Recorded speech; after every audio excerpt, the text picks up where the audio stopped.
Jangan pensiun ketika market lagi jelek. Kenapa? Karena kebanyakan orang biasanya siklus yang terjadi adalah market jelek dia hilang, dia pensiun. Tapi ketika market mulai rally di atas dia masuk lagi.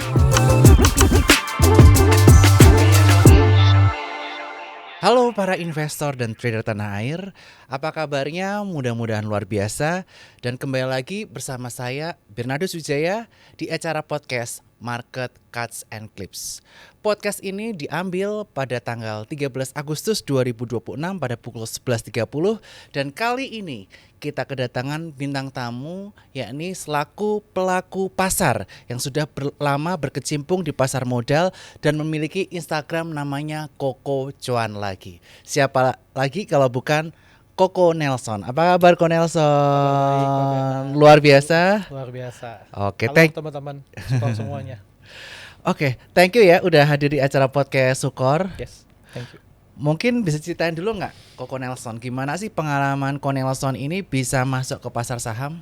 Oke. Jadi sebenarnya sekarang itu masuk tahun ke-10 aku di market, Pak.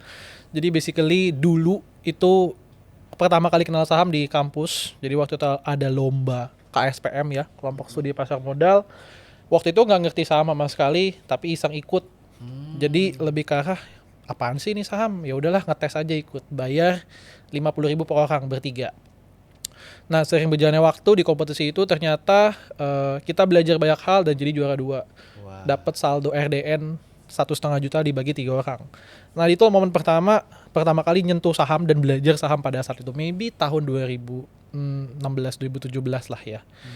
Jadi di sana pertama kali belajar saham, kemudian sampai sekarang masih terus belajar juga sih. Aku ya masih ngulik banyak hal juga sampai saat ini. Tapi memang kebanyakan orang kenal aku sebagai ilmu beli sore jual paginya gitu. Sampai saat ini. Oke. Jadi mungkin dari pengalaman Ko Nelson tentu saja udah 10 tahun ya, udah jatuh bangun di market. Betul. Dan tentu saja ada strategi yang paling cocok buat Ko Nelson buat investasi pribadi Koko. Okay. Kalau untuk investasi pribadi Ko Nelson sendiri cocoknya strateginya apa sih? Kalau saat ini ya aku sih lebih suka cari saham-saham memang tipenya growth investing lah ya. Cuma belakangan kan memang bisa dibilang tahun 2025-2026 cukup tough ya di beberapa emiten Indonesia, bahwa memang emiten yang growing itu bisa dibilang sangat-sangat sedikit, dan memang kebanyakan dari mereka yang mostly narrative based gitu kan. Jadi aku mulai switching. Jadi sekarang saat ini strateginya adalah ya kita trading, ya duit tradingnya dikumpulin, kita withdraw, kemudian aku beliin saham dividen. Jadi dari aktif tuh passive income gitu. Saat ini kurang lebih seperti itu. Dan Ko Nelson ini juga punya komunitas saham ya? Ada juga. Nah mungkin ceritain dengan komunitasnya. Jadi seperti yang tadi aku ceritain di depan, bahwa memang orang-orang kebanyakan kenal aku sebagai orang yang expert di bidang beli sore jual pagi. Jadi most likely komunitas aku ya komunitas yang memang belajar tentang itu detail. Jadi basically kelas yang aku buat dari pagi itu sampai sore ngebahasnya ya strategi beli pagi jual siang atau beli sore jual pagi. Berdasarkan ilmu jalanan yang aku pelajari selama kurang lebih 3-4 tahun ke belakang, ditambah pengalaman 10 tahun sebelumnya gitu. Sekarang sudah ada total maybe 2.500 orang yang udah join, dan ternyata surprisingly komen dari mereka ya positif gitu kan. Banyak banget dari mereka yang berhasil survive di market 2026 ini. Kenapa? Karena basically strategi ini kan kita enggak punya saham yang nyangkut ya. Mirip kayak scalping lah. Jadi ketika IHSG turun minus 40% kemarin, kebanyakan dari mereka ya maybe ada penurunan juga, cuma penurunannya jauh banget tidak separah penurunan IHSG. Dan aku pribadi sendiri secara current portfolio level dari awal tahun sampai sekarang udah mulai masuk ke positif 6-8%. Wow, puji Tuhan ya. Dan nanti teman-teman bisa follow Instagramnya Koko Cuan lagi. Nanti kita akan bahas lebih detail kaitan mengenai strategi beli sore jual pagi atau beli pagi jual sore. Tapi aku mau tanya terlebih dahulu kaitan mengenai makro. Boleh. Nah, seperti kita ketahui, kalau dari sisi makro secara global ya, kita bisa melihat bahwa perang antara US dan Iran ini panas dingin. Betul. Sehingga harga oil ini sangat berfluktuasi di kisaran 80 sampai 100 USD per barel, yang mana ini berpotensi berdampak terhadap inflasi Amerika Serikat bahkan dunia. Betul. Bagaimana pandangan Koko kaitannya mengenai harga oil ini, perang US Iran terhadap market? Oke, kalau kita ngomongin harga dari si oil dulu ya, oilnya memang range gerakannya volatil banget dari di rentang 80 sampai 100 lah, bahkan pernah 70. Efeknya sebenarnya apa? Efeknya ya tentu ke arah inflasi di Amerika itu sendiri. Jadi ketika memang inflasi di negara mereka besar, ya kemarin kalau nggak salah sempat 4 sekian persen ya Pak ya. 4,5, 4,2 kalau nggak salah. Jadi ketika inflasi di negara mereka besar, otomatis dari sisi gap antara inflasi dengan tingkat suku bunga di sana itu akan mempengaruhi juga. Mempengaruhi di mana? Contoh paling simpel, kalau nggak salah data bonds yang government 10 year di Amerika, waktu itu sempat selisih dengan inflasi mereka cuma 0,3, 0,4%. Government bond 10 year-nya. Artinya apa? Kita invest beli government bond 10 year-nya, cuma dapat cuan sekecil itu gitu loh. Otomatis efeknya adalah, ya mereka akan mikir, ini gua wise gak ya invest di negara Amerika? Meskipun memang indeksnya masih terus naik ya, cuma gap itu ada. Jadi solusi lainnya bisa jadi adalah ada aliran duit yang pindah dari negara maju ke negara berkembang karena tadi gap yang kecil tadi. Dan kemudian sekarang tinggal dilihat kira-kira negara berkembang mana yang memang bagus jadi pilihan untuk jadi opsi investasi. Indonesia bagus jadi pilihannya apa? Valuasinya murah. Cuma saat ini memang apakah growing perusahaannya belum. Jadi kemarin sempat ada dana yang masuk, cuma lebih ke arah valuasi yang memang di-adjust ke normal gitu kan. Dari yang murah ke yang normal. Nah, nanti key-nya akan ada di ya suku bunga lagi, balik lagi ya. Suku bunga dan rupiah kita yang nanti akan kita bahas lebih detail lah ya di pertanyaan selanjutnya. Yes. Dan tentu saja memang menarik ya, secara value memang seperti disampaikan oleh Cornelson bahwa Indonesia atau IHSG ini valuasinya termasuk yang paling murah dibandingkan indeks Asia lainnya. Betul. Walaupun secara performance Indonesia ini year to date masih minus lebih dari 20%, Benar. rata-rata indeks Asia sudah positif, seperti kaitannya mengenai Korea, Jepang itu udah positif lah rata-rata. Nah, outlook Cornelson terhadap IHSG hingga penghujung tahun akan seperti apa? Penghujung tahun ya, berarti di akhir tahun 2026 ya. Yeah. Kita ngomongin saat ini ya, di tanggal sekarang, IHSG kita sebenarnya key level yang paling dekat itu di area low sebelumnya di 6320-an. Dan kalau kita ngomongin wider time frame, which kita ngomong maybe 2-3 bulan ke belakang, secara pattern, kalau misalkan teman-teman mau bedah lebih detail, itu ada pattern yang agak bahaya, namanya rising wedge. Jadi higher low-nya terbentuk, tapi high-nya itu yang memang agak diragukan bisa tembus atau enggak gitu kan. Kemarin sempat mau coba ditembus, cuma kembali fail lagi gitu. Kemudian kita ngomongin price volume analysis. Kalau kita ngomongin price volume analysis, belakangan 2-3 minggu ke belakang itu mulai agak bahaya dari sisi mana? Ketika marketnya hijau, volumenya nggak gitu gede Pak. Tapi ketika market merah, volumenya gede-gede. Artinya apa? Bisa jadi ada tanda-tanda distribusi di resisten IHSG saat ini. Jadi area 6230 itu low sebelumnya itu harus bisa dijaga kalau memang IHSG mau naik ke 6768. Target aku di 6768 di tahun ini kalau memang bisa achieve tembus di atas 6400 sampai ke September nanti. Okay. Tapi area bahayanya di mana? Di 6000 level psikologisnya. Kalau itu ditembus, rising wedge akan terjadi dan IHSG kita malah bisa jadi lanjut untuk turun lebih dalam lagi. Dan kalau hitungan aku sih ya, berdasarkan pattern rising wedge itu, kalau beneran kejadian dia breakdown dari 6000, volumenya juga gede misalkan, maka next target penurunan maybe 47, 48 sih, itu area yang agak dangerous bagi IHSG kita. Oke, jadi ada beberapa area yang harus dijaga ya untuk IHSG ya. Ini support area kunci di kisaran area 6230. Ya, yang jangka dekatnya ya. Jangka dekatnya 6230 jangan tembus. Terus area 6000, kalau 6000 tembus bisa potensi jatuh ke bawah. Betul. Tetapi resisten jika dia bisa tembus dan bertahan di kisaran area 6400-an, ada potensi ke area 6700 sampai 6800. Timeline aku itu area penting itu harus bisa dijaga sampai ke September. Oke, jadi area-area penting tadi harus dijaga hingga September. Betul. Tetapi perlu kita garis bawahi juga ya, Ko ya, bahwa di bulan Juli ini memang market mengalami kenaikan cukup signifikan dari angka 5.700, 800 hingga ke 6.000-an karena ada sentimen positif dari S&P yang mana outlook-nya stable dengan rating tetap. Betul. Nah, bagaimana pandangan Cornelson terhadap lembaga-lembaga yang memberikan penilaian terhadap Indonesia seperti Fitch, Moody's, dan S&P kaitan mengenai fiskal kita? Kalau kita ngomongin fiskal saat ini memang Indonesia lagi masuk mode ekspansif ya Pak ya. Pengeluarannya sangat banyak sampai ya kita ngomong yang paling dekat aja adalah dari sisi tax itu juga digujut banget sama pemerintah. Artinya apa? Dari sisi APBN bleeding. Baru dalam konteks ya paling simpel yang terdekat ya MBG kita gitu ya, yang habis triliunan per hari itu. Yang kedua, expense pemerintah diperparah dengan apa? Ya harga oil tadi yang Ya. imbas efek dari perang. Apakah pemerintah masih kasih subsidi? Masih untuk yang pertalite-nya kan. Dan itu juga bisa menyebabkan bleeding juga di APBN kita. That's why salah satu reason utama rupiah nggak menguat ya itu. Menguat sih, tapi menguatnya tipis dari 18.000 ke 17.800 atau 17.700. Apakah itu menguat signifikan? Jawabannya enggak. Menguat signifikan adalah ketika memang rupiah bisa tembus ke 17.000 bawah, itu baru oke.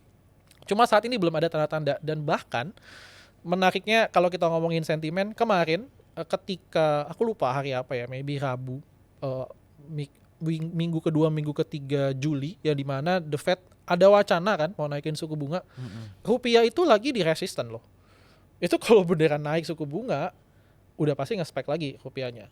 Mungkin bisa ke 18.300 18.400 pada saat itu. Cuma untungnya mereka nggak naikin suku bunga, makanya rupiah menguat. Ditambah juga waktu itu ada berita gubernur BI yang baru ya, penggantinya Ibu Destri yang memang masuk, yang itu juga membuat rupiah kita kelihatannya agak stable pada saat ini.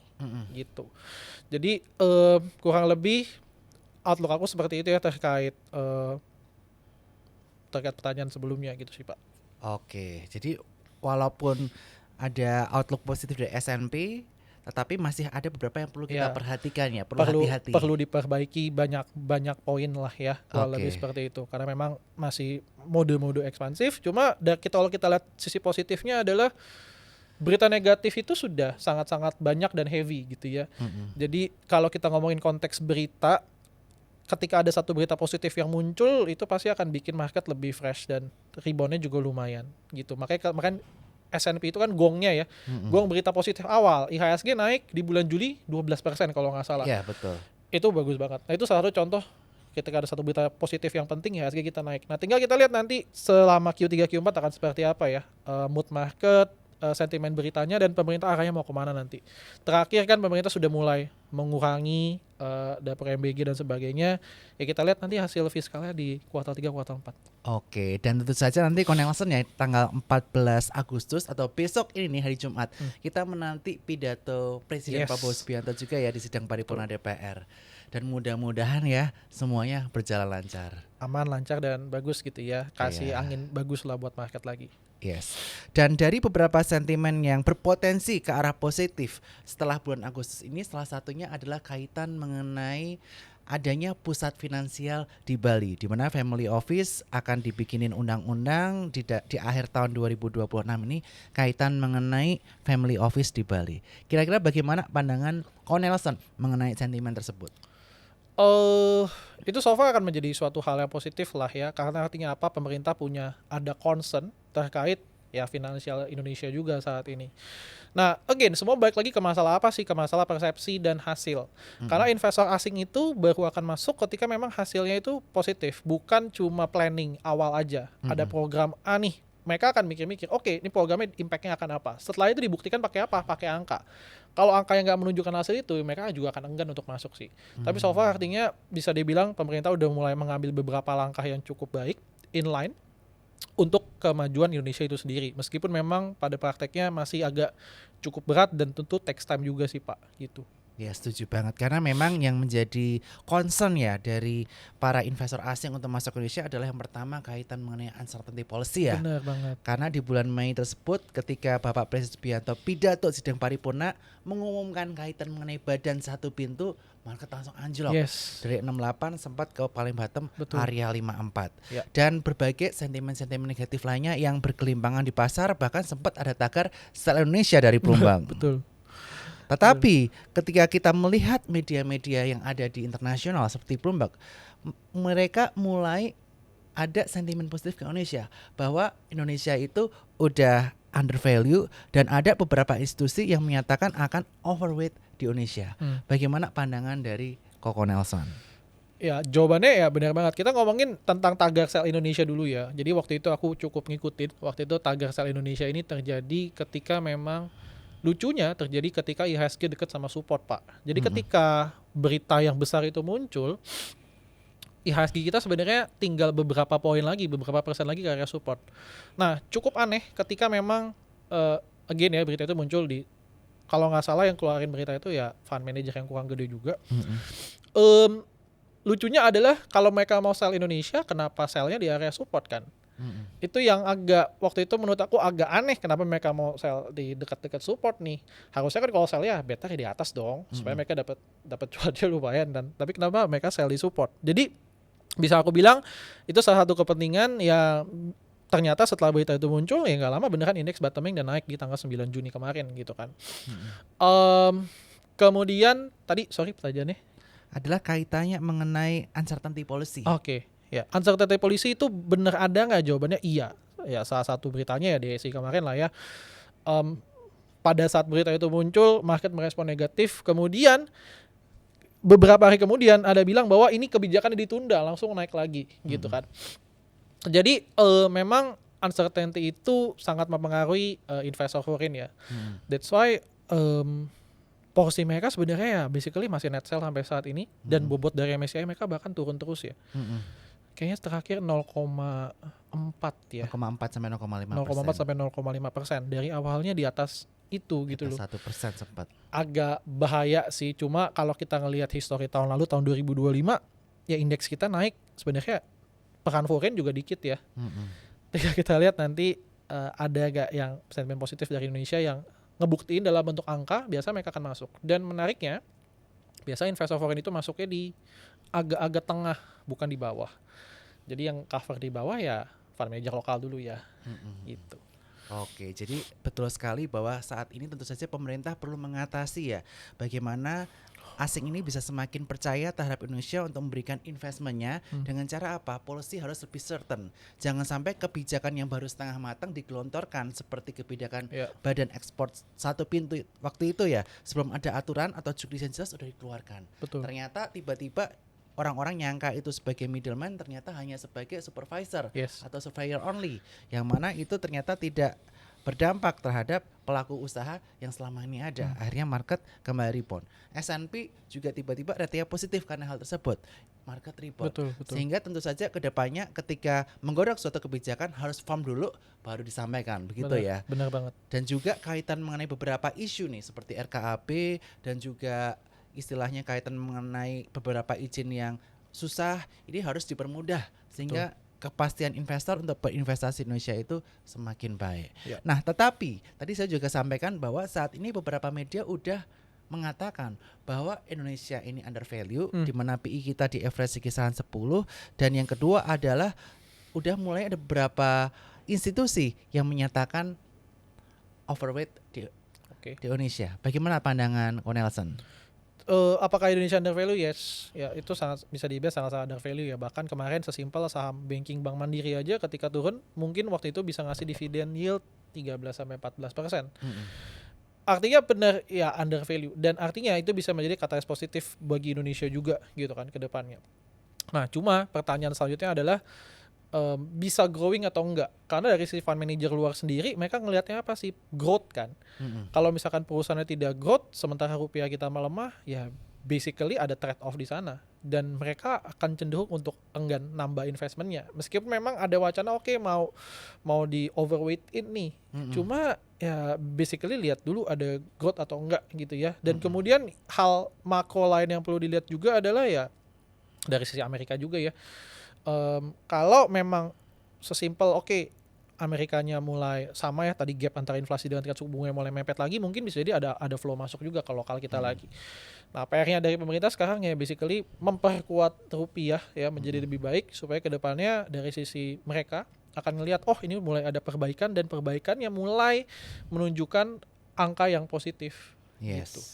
Dan mudah-mudahan betul sesuai dengan analisis dari S&P ya, bahwa Indonesia diyakini bisa tetap sesuai dengan Undang-Undang Keuangan Negara, di mana defisit fiskal itu di bawah 3% ya. Walaupun ada kenaikan harga oil, pelemahan rupiah yang mana asumsi APBN itu di 70 US per barel, dan juga rupiah di 16,5, mudah-mudahan tetap bisa mampu untuk menjaga defisit fiskal kita ya. Betul banget. Nah, kalau dari obrolan kita 15-20 menit tadi nih, Ko Nelson ini kelihatannya lebih ke netral ke bullish atau netral ke bearish nih saat ini? Saat ini lebih ke arah netral ke bullish. Good. Lebih kenapa? Karena basically kalau kita ngomongin sentimen media ya saat ini berita negatifnya impact-nya udah mulai minim ya. Oke. Bahkan kalau kita lihat MSCI tadi ya, hari ini MSCI announce bahwa ada 9 yang dikeluarkan, market ngeresponnya negatif nggak? Iya. Cuma negatifnya tidak separah yang sebelum-sebelumnya yang terlalu Iya. overhype. Artinya apa? Udah mulai efek berita negatifnya udah mulai turun. Mm-mm. Kalau kita ngomongin sentimen analysis ya otomatis tinggal nunggu apakah ada berita positif yang bisa ngangkat market lagi atau enggak. Jadi kalau aku sendiri sih ngelihat target IHSG maybe currently 67 68 lah ya, nutup gap di sana. Oke, jadi dalam jangka pendek netral to bullish dengan target 67 sampai 68 dan yang harus dijaga tadi di area 6230 dan 6000 ya. Betul, Di area supportnya. Betul. Wah, good lah kok kalau Koko udah netral to bullish dan tentu saja ini menjadi harapan kita bersama semua ya teman-teman ya, bahwa di kondisi market yang udah bergejolak dari Januari sampai Juni kemarin ini bisa menjadi pelipur lara kita lah. Karena tentu saja sudah banyak orang yang kapok atau bahkan takut sama market karena kejadian yang 6 bulan ke belakang ini. Karena selama 10 tahun terakhir ini baru kejadian sekali nih. Covid aja nggak separah ini. Iya. Biasanya 10 tahun terakhir kayak historinya 30%-an ya Pak ya. Ini tembus sampai 40%. Ya, the new new biggest one ya. 40% bahkan waktu naik pelan-pelan. Iya. Kita diiris pelan-pelan 6 bulan ini. Betul. Aku ingat banget awal Juni indeks tiap hari minus 2-3% ya Pak daily. Betul. Sampai ada rebound langsung sehari 12% pada saat tanggal 9. Ya, Koko tadi menyatakan bahwa netral to bullish dengan target jangka pendek di 67 sampai 68. Nah, strategi yang bisa diterapkan oleh para teman-teman investor dan trader tempat ini seperti apa untuk dalam jangka beberapa saat ke depan, misalnya 1 sampai 3 bulan. Misalnya kita akumulasi di dekat-dekat area support, di dekat-dekat 62, lalu nanti kita ketika tutup gap kita bisa take profit atau bagaimana strategi yang perlu diterapkan saat ini? Oke, strategi yang bisa teman-teman pakai kalau kita ngomongin technical base IHSG dulu, IHSG kan memang early-nya sudah mulai on the way menuju ke arah uptrend. Dan tadi level key basisnya 6230 itu adalah higher low yang ketiga kalau teman-teman ngecek. Jadi kalau saran saya kalau teman-teman mau beli suatu saham lebih better atau lebih wise teman-teman ngincar di dekat-dekat area support yang kuat sambil ngelihat IHSG juga.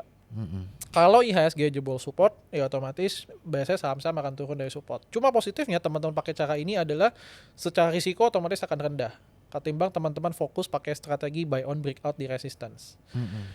Ada nggak saham yang breakout di resistance langsung ngacir? Ya ada, cuma pertanyaannya berapa banyak itu satu. Dan kemudian yang kedua, teman-teman kalau harganya turun bisa sanggup terima risikonya atau enggak? Yang biasanya bisa sampai belasan persen itu. Jadi cari saham yang memang secara tren udah on the way early uptrend, lagi di support dan kalau bisa ada sentimen atau narasi yang akan dibawa nantinya gitu. Oke, jadi itu saja ketika kita melakukan pembelian saham, belinya buy on weakness di area support trend lainnya ya. Betul. Di area higher low-nya sebisa mungkin hindari buy on breakout karena lebih berisiko tinggi ya di sini ya. Jadi porsinya lebih kecil kalau di buy on breakout dan tentu saja pilih saham-saham yang memiliki narasi positif seperti yang disampaikan Koko Nelson. Nah, sektor apa nih yang bisa menjadi perhatian dari Koko Nelson? Belakangan sih yang kalau kita ngomongin minggu ini yang memang lagi hype banget ya otomatis data center base ya. Boleh sebut kode emiten? Boleh dong. ya. Disclaimer ya, ini tidak ada ajakan beli jual. Silakan teman-teman tentuin sendiri area beli yang pas di mana. Kalau aku balik lagi aku lebih suka beli di support ya, bukan beli ketika breakout. Data center base ya kemarin ada sempat isat gitu ya, sempat naik lumayan. Kemudian juga aku lagi lirik di Bukalapak juga. Anyway, sama ya beberapa saham-saham di teknologi itu juga mulai menarik karena beberapa udah mulai bangun ya. Arto kan terakhir juga ada mau merger gitu kan. Terus kemudian sektor kedua yang aku lirik adalah lebih ke arah maybe nickel base karena aku lihat harga nikelnya udah mulai sideways dan on the way untuk breakout dan beberapa inflow di saham nikel juga udah mulai ada. Jadi nickel base itu teman bisa lirik. Sampai mungkin yang ketiga adalah di sektor sawit. Yang bisa teman-teman cek juga. Yang beberapa saham-saham di sektor sawit itu udah mulai bangun ya. Jadi kalau teman-teman lihat chartnya, dia udah downtrend, dia akumulasi di bawah, mulai rounding, mulai breakout. Sekarang tinggal teman-teman cari area pullback di mana yang oke untuk entry. So far sih 3 sektor itu yang memang aku lirik. Kalau banking belum dulu. Kenapa? Karena memang beberapa lagi di area resisten juga. Terakhir yang menarik ada info lumayan gede cuma BBRI aja. Sisanya kayaknya kelihatannya masih stagnan sih. Oke, jadi 3 sektor andalan Koko Nelson lagi adalah kaitannya mengenai data center, nikel, dan juga CPO. Nah, kalau Konglo gimana nih? Ini pasti ada yang nanya. Pak Bakri udah lari, Ya. Pak PP udah ada yang lari tapi masih ada yang ketinggalan kayak TPIA. Gimana nih pandangan Koko Cuan lagi kaitan mengenai saham Konglo? Dan Konglo apa yang menarik untuk saat ini? Konglo saat ini kalau aku ranking yang currently paling bagus dan punya story yang bagus adalah Bakri sih. Kenapa? Karena memang kita ngomongin naratif base-nya oke, mereka terus ekspansi dan didukung sama angka laporan keuangan. Bumi Dewa laporan keuangannya bagus gak? Bagus, sudah mulai kelihatan. Artinya adalah tinggal valuasinya menyesuaikan atau enggak. Nanti di Q3 akan kelihatan apakah memang mereka lebih menguat lagi daripada kuartal kedua resultnya atau ya udah stagnan kayak gitu. Jadi secara valuasi sebenarnya saat ini mereka juga quietly murah dan bisa dilirik juga menurut aku ya. Jadi ranking nomor 1 adalah di Bakri dan kalau teman-teman lihat saham-saham yang kecil di Bakri juga udah mulai jalan. MDIA, Kota, gitu ya. JGLE yang kecil-kecil udah mulai jalan. Nanti kalau misalnya yang kecil-kecil ini udah nggak main, otomatis akan ada duit yang pindah ke yang gede-gede dong harusnya. Kemudian yang kedua ya dari sisi Barito juga mulai oke. Cuma saranku teman-teman pilih yang memang ada sentimen lah ya. Kemarin kan sempet ya cuan itu diselamatin Pak PP. Jadi mungkin kalau kita ngomong Bakri, aku rankingnya dari cuan dan BRPT sih dibanding yang lain. Ya. Konglo yang ketiga ya mungkin Sinarmas dengan DSSA-nya ya memang masih ada story terkait data center juga di sana. Oke, jadi dari Koko Cuan lagi ranking konglomeratnya adalah Pak Bakri, mulai dari Bumi Dewa yang udah mulai kelihatan resultnya. Kemudian yang kedua di Pak PP, yakni ada tadi si BRPT dan juga Cuan. Dan yang ketiga adalah Sinarmas dengan DSSA. Tapi sekali lagi ya kok disclaimer on dan segala keputusan jual beli ada di tangan para investor. Dan tadi Ko Nelson juga menyampaikan bahwa strateginya bukan buy on breakout, tapi ketika dia ada di support trendline atau support horizontalnya dilakukan buy on situ, baru ketika ada potensi tambah ketika breakout ya kalau ada potensi. Nah, kalau menurut pandangan Ko Nelson nih, saat ini dikala IHSG mengalami goncangan, pesan apa yang ingin Ko Nelson sampaikan kepada teman-teman semua? Karena udah 6 bulan ini dikasih PHP terus, gak breakout, kadang-kadang mereka capek. Motivasi apa yang Ko Nelson ingin sampaikan kepada teman-teman? Pesan aku adalah jangan pensiun ketika market lagi jelek. Kenapa? Karena kebanyakan orang biasanya siklus yang terjadi adalah market jelek dia hilang, dia pensiun, uninstall sekuritas lah, pura-pura nggak inget ada saham gitu kan. Tapi ketika market mulai rally di atas dia masuk lagi. Efeknya adalah dia nyangkut di pucuk lagi dong. Karena kan market kan ya cyclical kan. Betul. Kadang dia bisa turun banget, kadang dia bisa naik banget. Jadi kebanyakan orang yang aku temui itu seperti itu. Ketika market jelek dia pensiun, market mulai bagus baru dia masuk. Tapi masalahnya ketika dia masuk udah menjelang puncak. Artinya apa? Ya kena lagi siklus yang sama, bahkan bisa lebih parah. Bikin pensiun nggak? Bikin pensiun. Tapi ada orang kedua yang memang oke, ketika market yang jelek atau negatif dia belajar di sana. Oke, misalkan tadi IHSG minus 40% dari awal tahun, sekarang udah minus 20%. Iya. Orang yang memang yang kedua ini tipe yang misalkan dia belajar dan tetap stay di market, dia akan menikmati kenaikan dari minus 40 ke minus 20 dong. Beda dengan orang yang baru masuk ketika mungkin di atas. Nah, jadi secara cover portofolio dia tentu akan lebih baik. Dan yang kedua, dia akan belajar kalau one day market krisis kejadian lagi, dia bisa tahu mesti ngapain. Tahun 2020 saya kena krisis market COVID gak kena. Waktu itu porto ya minus lah ya, udah pasti awalnya minus 30-40%, dan kemudian market rebound. Satu hal yang saya pelajari ya ketika waktu itu krisis adalah memang sebelumnya market ada puncak juga kan sebelum COVID tuh. Jadi satu hal saya pelajari adalah ketika market sudah peak off, udah naik euforia, rally gila-gilaan, kita nggak akan pernah tahu peaknya di mana. Itu satu. Kemudian yang kedua, tapi yang kita bisa pahami adalah pasti akan ada satu trigger pembalikan arah dari market dan berita negatif itu major banget buat kita. Jadi dulu ketika waktu itu di COVID, negatifnya apa? Ya PSBB kan, yang menyebabkan semua sektor berhenti. Nah 2026 waktu itu yang negatif apa? MSCI, gong awalnya. Yang membedakan adalah dulu ketika COVID saya tetap keep sahamnya, karena sama lah ya, waktu itu kan berita masih positif semua ya Pak ya. Iya betul. Bahkan waktu itu ketika MSCI nge-punish Indonesia, menteri kita aja seperti bilang, tenang aja, IHSG tetap bisa 10.000 kan. Benar. Tapi yang membedakan adalah actionnya. Dulu mungkin saya akan tetap hold, tapi di sini saya udah cut loss early di sini. Jadi waktu itu minus, tapi minusnya maybe 10-15%, dan sekarang udah recover lebih cepat daripada yang sebelumnya. Jadi ketika teman-teman ngikutin market dan belajar terus, maka teman-teman akan tetap bisa lebih optimal daripada yang lainnya sih.